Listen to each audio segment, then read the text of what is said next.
and Charlie Dizon kasama na si Mithy. Kumpirmado ng si Enola Mithy, anak ni na Carlo Aquino at Trina Kendaza.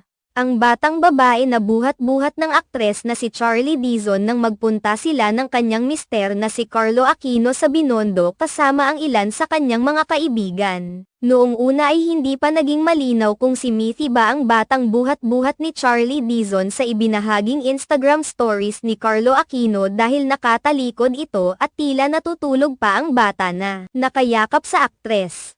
Subalit, ilang araw lamang ang nakakalipas ay muling kumalat sa social media ang mga larawan kung saan nakaharap na sa photos ang bata at makikitang si Mithy nga ito. Tila ito na ang katuparan sa naging pahayag noon ni Trina Kendaza sa isang panayam sa kanyang noon ni OG Diaz kung saan isiniwalat niya ang kanyang kondisyon kay Carlo Aquino na ipakilala lamang ang kanilang anak sa babaeng pakakasalan nito para